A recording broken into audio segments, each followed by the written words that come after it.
নমস্কার, স্বাগত জানাই সবাইকে বিটিএন নিউজে। সাথে রয়েছে বিধি। দেখে নিচ্ছি আজকের বিশেষ খবর। সরকারি কার্যালয়ের চেয়ে দলীয় কার্যালয়ে চা চক্রের আয়োজন সাধারণ মানুষের সঙ্গে সম্পর্ক মজবুত করে, বললেন মুখ্যমন্ত্রী শর্মা। শিলচর জয়ন্তিয়া সড়কে আসাম মালার কাজ পরিদর্শনে অনিয়মের অভিযোগে তদন্তের নির্দেশ অভিভাবক মন্ত্রী জয়ন্ত মল্ল বড়ুয়ার। শিলচর সিভিল হাসপাতালে দুর্ভোগ রোগীদের রেডিওলজিস্টের অভাবে বন্ধ সোনোগ্রাফি, ক্ষোভ।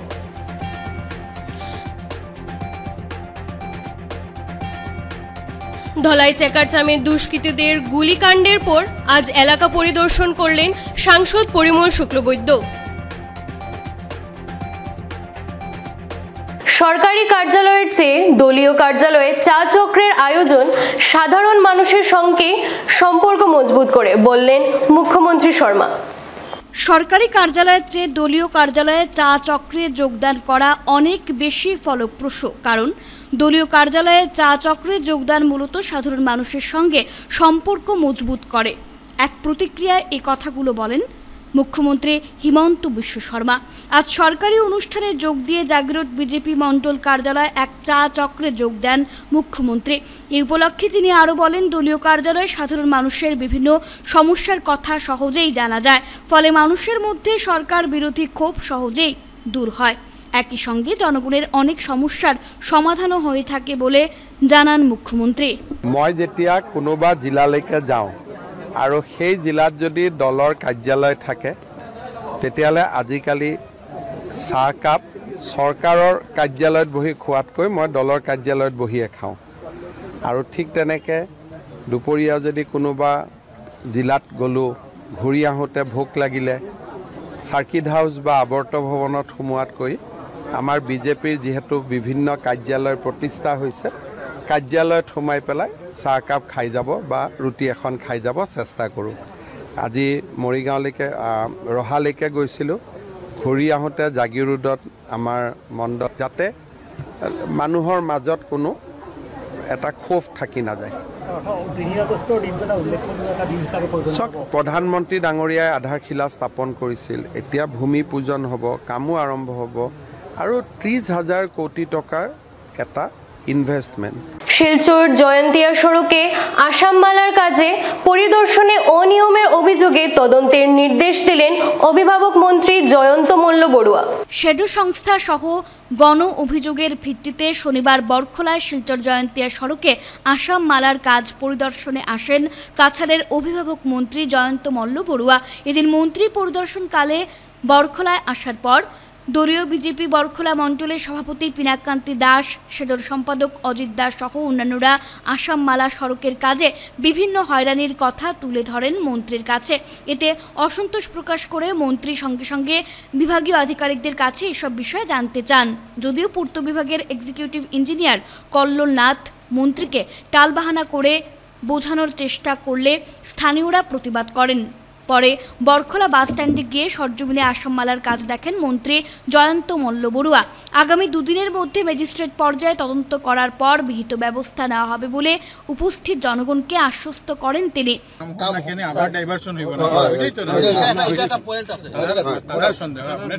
ঠিক আছে, এখন আপনারা জানেন এই রাস্তাটা এইভাবে যাব, এটা ক্লিয়ার হল?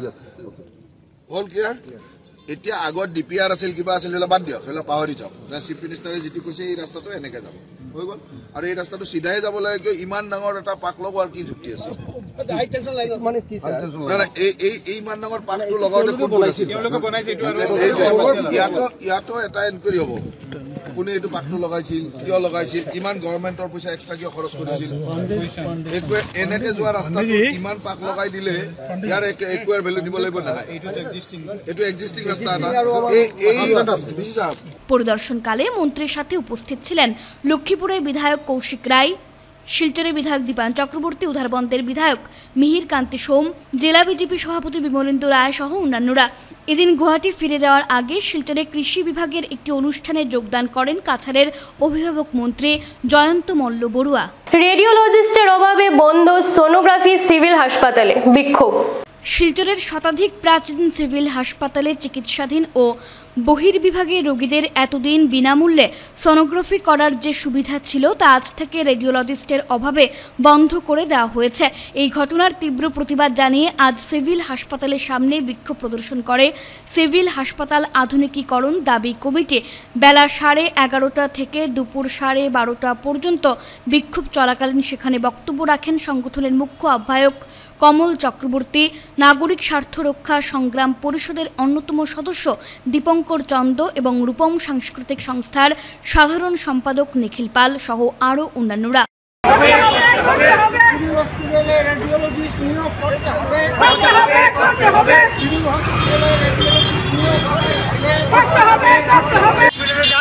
প্রতিদিন হাজার হাজার রোগী আসছেন, কিন্তু এখানে শুধুমাত্র প্রাথমিক চিকিৎসা ছাড়া আর কোনো কিছু করার সুবিধা নেই। একের পর এক ডিপার্টমেন্ট দিতে যাচ্ছে।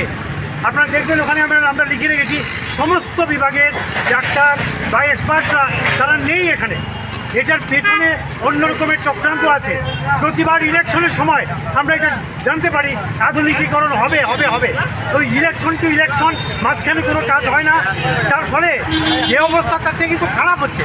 একজন মাত্র ছিলেন সরেজন নীলমণি রেডিওলজিস্ট, সেই রেডিওলজিস্টের বিদায় নিয়েছেন, স্বাভাবিকভাবে নিয়েছেন। ওনার বয়স যথেষ্ট বয়স, অনেক সার্ভিস দিয়েছেন তিনি, কিন্তু সরকারের জানা সত্ত্বেও এই কাজগুলো করা হচ্ছে না। গতকালকেই আমরা দেখলাম যে 70,000 শিক্ষক আগামীতে যেদিন বিদায় নেবেন তার পরের দিনই শিক্ষককে নিযুক্ত করা হবে। নিশ্চয়ই এটাই তো হওয়া উচিত, কিন্তু সিভিল হসপিটালের মতো এত গুরুত্বপূর্ণ এত সেন্সিটিভ একটা জায়গাকে এভাবে নেগলেক্ট করার মানেটা কি?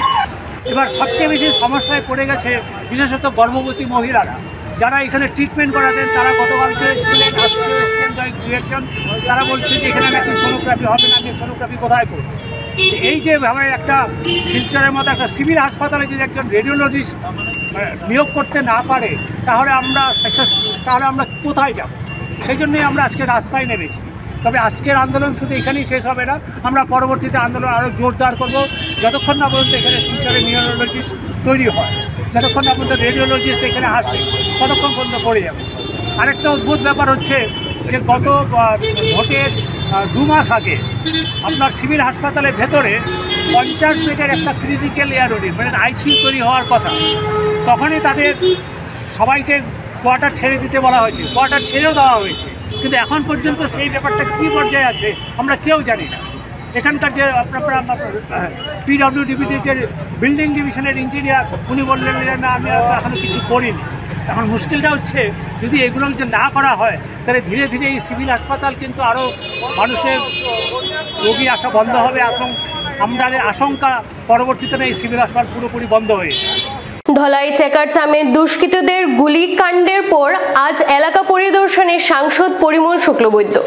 বৃহস্পতিবার রাতে কিছু অপরিচিত দুষ্কৃতীরা 3 রাউন্ড গুলি চালায় ধলাই বিধানসভা সমষ্টির মোহনখাল রামমানিকপুর জিপির চেকারচাম ভিলেজে। এ নিয়ে গোটা চেকারচাম ধলাখাল হাতিখাল এলাকায় উত্তেজনাপূর্ণ পরিস্থিতি দেখা দিয়েছে। সেই পরিপ্রেক্ষিতে শনিবার শিলচর লোকসভা সমষ্টির সাংসদ পরিমল শুক্লবৈদ্য এলাকা পরিদর্শন করে পরিস্থিতি খতিয়ে দেখেন এবং এলাকার প্রত্যেক জনসাধারণকে শান্তি শৃঙ্খলা বজায় রেখে কোনো ধরনের চিন্তা না করার জন্য আহ্বান করেন। এদিকে সরকার সর্বদা এই অঞ্চলের জনসাধারণের পাশে থাকবে বলে আশ্বাস দেন। এদিকে ঘটনার পরিপ্রেক্ষিতে সাংসদ কাছাড় জেলার পুলিশ উপায়ুক্তকে নির্দেশ দেন অতিরিক্ত কেন্দ্রীয় সুরক্ষা সীমা বলের ক্যাম্প সেট আপ করার জন্য। হিট অ্যান্ড রান, মদ বোঝাই বোলেরো গাড়ির ধাক্কায় আহত অন্তত 15 জন, ভাঙচুর। একটি মদ বোঝাই বোলেরো গাড়ি পালানোর সময় একের পর এক যানবাহন ও পথচারীকে ধাক্কা মারে। এতে অন্তত 15 জন লোক আহত হয়েছেন। ঘটনাটি ঘটেছে শুক্রবার রাত 9:45 শিলচর পৌরসভা বিল্ডিংয়ের পাশে। এই ঘটনার পর উত্তেজিত জনতা গাড়িটিতে ভাঙচুর চালান। পুলিশ গাড়ি বাজেয়াপ্ত করার পাশাপাশি আটক করেছে চালককে। গাড়িতে প্রচুর মদ পাওয়া গেছে বলে জানিয়েছেন প্রত্যক্ষদর্শীরা। মারিয়া পরে ডান মাসে থামাল গাড়ির মধ্যে মারছে। থামাল গাড়ির সামনে 3 জন বন্ধু মিলে বাসা যেতে আসলাম। এর নাম দিয়ে আমার নাম আসতো সামনে আমরা বড় যেতে আসলাম। আর এমন সময় অ্যাক্সিডেন্ট করতে আমরা শুনে দিকে যাইছি। আরে আমরা তো মারার লিগা মদ নিয়ে যায়, ওরা এটা দিন করে গাড়ি চালায়। প্রশাসন কই সেটা টাউনে কোনো ইয়ে নাই, দায়িত্ব নাই। প্রশাসন কই আমরা এখানে আমরা আজকে তোমার দেখে বলার মধ্যে মদ কথা রয় কেমন কেমনে কেমনে মাছ বাজার ওই প্রশাসন দায়িত্ব লইতে লাগবো। মহিষ পাচারকারীদের বিরুদ্ধে ব্যবস্থা নেওয়ার দাবিতে গুমরা পিআইসিতে সভা করলেন বিজেপির সদস্যরা। মহিষ পাচারকারীদের বিরুদ্ধে কাটিগড়ার গুমরা পিআইসিতে 15টি বিজেপি এক সভা করেন। সভায় আলোচনাক্রমে বিজেপির সদস্যরা বলেন, মহিষ পাচারকারী লায়েক উদ্দিন, কামাল উদ্দিন, শেরেখ উদ্দিন, সাজুল ইসলাম, আলতাফ হোসেন, মিনহাজ উদ্দিনদের বিরুদ্ধে ব্যবস্থা নেওয়ার দাবি জানান। তারা বলেন, কুখ্যাত মহিষ পাচারকারীর প্রায় বিজেপি সদস্যদের হুমকি দেন। তারা জানান, কাছাড়ের এসপির সঙ্গে দেখা করে এই মহিষ পাচারকারীদের বিরুদ্ধে ব্যবস্থা নেওয়ার দাবি জানাবেন। যদি তা না হয় বিজেপির সদস্যরা একত্রিতভাবে পদত্যাগ করবেন বলে জানান। এই কালোবাজারে মাঝে মধ্যে গ্রামরক্ষী বাহিনীকে বিভিন্নভাবে হুমকি দিতেছে। আমরা যত কড়াভাবে পাড়ার কাজ আরম্ভ করি আমাদের মধ্যে হুমকি আসে কালোবাজারের পক্ষ থেকে, চোরের দল থেকে। সুতরাং আজকে আমরা প্রস্তাব নিয়েছি, গুমরা পুলিশ আধিকারিকের কাছে আমরা একটা প্রস্তাবের কপি দিব, কালাইন থানার ওসি মহোদয়ের কাছে দিব এবং মাননীয় এসপি মহোদয়ের কাছে আমরা এই প্রস্তাবগুলো প্রেরণ করব। তাই আমি আশা রাখছি আমাদের পশ্চিম কাটিগড়া গুমরা এলাকার প্রত্যেক গ্রামেগঞ্জের সম্পাদকবৃন্দ আজ থেকে তৎপর হয়ে গ্রামেগঞ্জে সুষ্ঠুভাবে পাহারার কাজ চালাইয়ে যাওয়ার জন্য আমি সবার কাছে অনুরোধ জানাচ্ছি। তারা মহিষগুলো নিয়ে যাওয়ার পথে আমরা জিজ্ঞাসা করলে বলে কোর্ট থেকে আমরা অর্ডার এনে থানার দিয়েছি, তারা আমাদেরকে দিয়েছে। যদি কোর্টের পারমিশন থাকে বা কোর্টে অর্ডার দিয়ে দেয় তাহলে নিশ্চয়ই পুলিশ প্রশাসনে সেটা দিবেই। কিন্তু কেন কীভাবে অতি সত্তর তারা এই রসিদগুলা কালেকশন করে আবার নিয়ে যায় সেটাও অনেক বুঝার। 10-12 বছর থেকে আমরা দেখেছি মহিষগুলো নিয়ে সরাসরি গুমরা পুলিশের কাছে তারা সমঝিয়ে দেয় এবং গুমরা পুলিশ সেগুলা রাখার জন্য সরকার কর্তৃক অনুমোদিত কুয়ায় ব্যবস্থা দিয়ে দেয়। সুতরাং তারা কোর্ট থেকে যখন অর্ডার নিয়ে আসে সেই সময় তারা অর্ডার কপি পুলিশ প্রশাসনের কাছে দেওয়ার পরে পুলিশ প্রশাসনের সেই অর্ডার মানতে বাধ্য। এই মহিষগুলো আবার যারা নিয়ে আসে তারাই তো আবার এই রাস্তাটায় নিয়ে যায় এবং কোনো কোনো ক্ষেত্রে আমরা গ্রামরক্ষীকে শুনাইয়া যায় মজদুররা হয়েছিল আমরা নিয়ে এসেছি। রবিবার বঙ্গভবনে প্রেক্ষাগৃহে মঞ্চস্থ হবে ইন্দ্রনীলের রচিত এবং সায়ন বিশ্বাস নির্দেশিত দুটি নাটক অসুখের উৎসব এবং কাল হেমন্ত ব্যবস্থাপনায় মধ্যশহর সাংস্কৃতিক সমিতি। বরাক উপত্যকা বঙ্গ সাহিত্য ও সংস্কৃতি সম্মেলনের কাছাড় জেলা সমিতির ব্যবস্থাপনায় এ মাসের নাটক করবে মধ্যশহর সাংস্কৃতিক সমিতি। আগামী 14 জুলাই রবিবার শিলচর বঙ্গভবন প্রেক্ষাগৃহে মঞ্চস্থ হবে তাদের দুটি নাটক অসুখের উৎসব এবং কাল হেমন্ত। ইন্দ্রনীল দে রচিত এবং সায়ন বিশ্বাস নির্দেশিত নাটক দুটি দেখার জন্য সকলের কাছে অনুরোধ জানিয়েছেন বরাকবঙ্গের জেলা সমিতির সাংস্কৃতিক সম্পাদক অভিজিৎ ধর। তিনি জানান, নাটক শুরু হবে সন্ধ্যে 6:30টায়। মধ্যশহর সাংস্কৃতিক সমিতির তরফে জানানো হয়েছে নাটক মঞ্চায়নে সহযোগিতায় রয়েছে আজকের প্রজন্ম থিয়েটার এবং বিবর্তন থিয়েটার। কোন খবরটা দেখবেন, কোন খাবারটা খাবেন, কোথায় যাবেন, কিভাবে যাবেন, সবটাই ঠিক করে দিচ্ছে মোবাইল আলাদা। সেই জিন কি আমাদের জড়িয়ে ধরেছে আস্তে পৃষ্ঠে, নাকি আমরাই তাকে আপন করে নিয়েছি? আমাদের নাটক শিলচরের সরকারি বালিকা বিদ্যালয়ে আশ্রয় শিবিরে ত্রাণ সামগ্রী বিতরণ আকসার। বন্যাক্রান্ত মানুষদের মধ্যে ত্রাণ সামগ্রী বিতরণ করল ছাত্র সংগঠন আকসা। শিলচরের সরকারি বালিকা বিদ্যালয়ের আশ্রয় শিবিরে শুক্রবার ত্রাণ সামগ্রী বিতরণ করল আকসা। ওই শিবিরে থাকা প্রায় 300 জন মানুষদের মধ্যে বিভিন্ন ধরনের খাদ্য সামগ্রী বিতরণ করা হয়। চাল, ডাল, তেল, লবণ এসব খাদ্য সামগ্রী বিতরণ করা হয়। এ নিয়ে সংবাদ মাধ্যমের সঙ্গে কথা বলতে গিয়ে আকসার মুখ্য উপদেষ্টা রূপম নন্দী পুরকায়স্থ জানান, বিগত দিনে তারা ছোটিলাল শেঠ স্কুলের আশ্রয় শিবিরে ত্রাণ বিতরণ করেছেন। আগামীতেও এই কর্মসূচি অব্যাহত থাকবে। বন্যা কবলিত মানুষের মধ্যে আজকে আমরা আমাদের সাধ্যমতো একটা বন্যা কবলিত যারা নিঃস্ব হয়, যাদের ঘরে জল ঢুকেছিল, যারা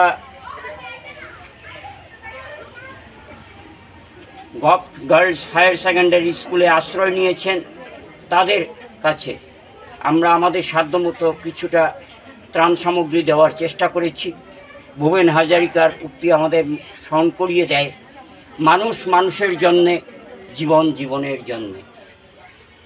অর্থাৎ বন্যা কবলিত মানুষের পাশে এসে দাঁড়াতে পারে আমরা নিজেকে ধন্য মনে করছি। আজ সেই সঙ্গে আমাদের আরেকটি কথা মনে পড়ে যাচ্ছে, স্বামী বিবেকানন্দ, সর্বত্যাগী বীর সন্ন্যাসী স্বামী বিবেকানন্দের কথা, যে আজকে এই কথাটি আমাদেরকে স্মরণ করিয়ে দিচ্ছে যে জীবে প্রেম করে যেই জন সেই জন সেবিছে ঈশ্বর।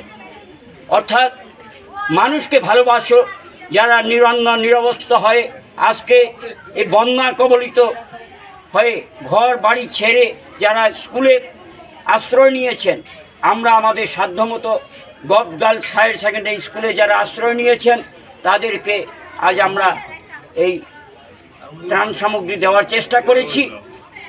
ডাল, সর্ষের তেল, সয়াবিন এবং সাবান। এবং আমরা বিগত দিনে ছোটলাল শেঠ ইনস্টিটিউটে আমরা আমাদের সাধ্যমতো ত্রাণ সামগ্রী দিয়েছিলাম। এবার গভ গার্লস হায়ার সেকেন্ডারি স্কুলে আমরা আমাদের সাধ্যমতো এই ত্রাণ দেওয়ার চেষ্টা করেছি। আমরা মানুষের পাশে দাঁড়ানোর চেষ্টা করেছি মাত্র। বিগত বন্যায়ও আমরা সে ভূমিকা নিয়েছিলাম আমরা আমাদের সাধ্যমতো। তো আজকে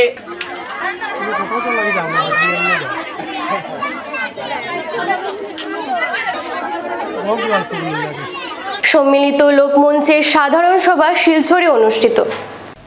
শিলচর শহরের প্রেমতলায় শুক্রবার বিকেলে সম্মিলিত লোকমঞ্চের এক সাধারণ সভা অনুষ্ঠিত হয়। সভায় পৌরোহিত্য করেন সম্মিলিত লোকমঞ্চের সভাপতি ডক্টর অনুপ কুমার রায়। এদিনের সভায় বিগত 26 মে সম্পন্ন হওয়া আন্তর্জাতিক ধামাইল দিবস উদযাপন অনুষ্ঠান নিয়ে পর্যালোচনা করা হয়। তাছাড়া আগন্তুক মাসিক লোককণ্ঠ অনুষ্ঠান ও ধামাইল উৎসব আয়োজনের জন্য তারিখ নির্ধারণ করা হয়। এদিনের সভায় অন্যান্যদের মধ্যে উপস্থিত ছিলেন সাধারণ সম্পাদক ভাস্কর দাস, সাংস্কৃতিক সম্পাদক কানাইলাল দাস, সহ সভাপতি সুপ্রতিম দত্ত রায় ও মঙ্গলা নাথ, প্রচার সম্পাদক কমলেশ দাস, বরিষ্ঠ সদস্য দীপক নাথ, কিশোর দত্ত চৌধুরী প্রমুখ। আজকে আমাদের সম্মিলিত লোকমঞ্চের যে সাধারণ সভা অনুষ্ঠিত হলো, তাকে আমরা বেশ কটি সিদ্ধান্ত নিয়েছি। তার একটি হলো আমরা আগামী 28শে জুলাই এই মাসে লোককণ্ঠ অনুষ্ঠানটি করব। 2 নম্বর হলো আমাদের ধামাইল উৎসব অনুষ্ঠানটি আমরা এবছর একটু এগিয়ে আনছি। আমরা টেন্টেটিভলি ডিসেম্বরের লাস্ট উইকে আমরা রাখার চেষ্টা করছি এবং এই প্রতিযোগিতাকে এবার আমরা কাছাড় থেকে সরিয়ে দিতে চাইছি সমস্ত বরাক উপত্যকায় এবং এই প্রতিযোগিতা এবার বরাক উপত্যকা ভিত্তিকই হবে বলে আমরা সিদ্ধান্ত নিয়েছি। এর বাইরে আমরা আগামী 15ই আগস্ট আমাদের সংস্থাদের নিয়ে গতবারের মতো এবারও আমরা বিশ্ববাবু অরফ্যান কিছু স্কুল আছে, সেখানে আমরা স্বাধীনতা দিবসের প্রোগ্রাম করতে যাব। এই প্রোগ্রামগুলোর বাইরেও আমরা গত 26শে মেতে আমরা যে ধামাইল দিবস পালন করেছিলাম, তার ধামাইল দিবসের আয় ব্যয়ের হিসাবটাও আমরা সর্বসম্মতিক্রমে গ্রহণ করেছি।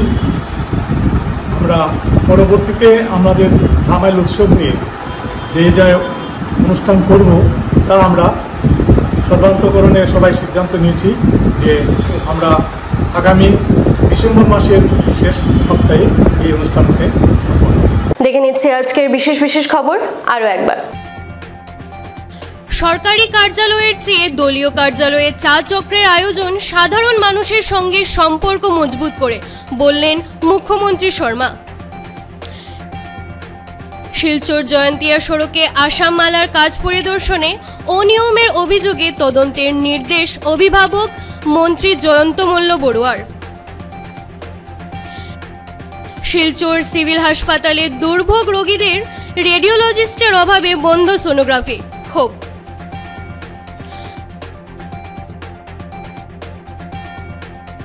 ধলাই চেকারচামে দুষ্কৃতীদের গুলিকাণ্ডের পর আজ এলাকা পরিদর্শন করলেন সাংসদ পরিমল শুক্লবৈদ্য। আজকের মতো বিটিএন নিউজ এই পর্যন্তই। ধন্যবাদ।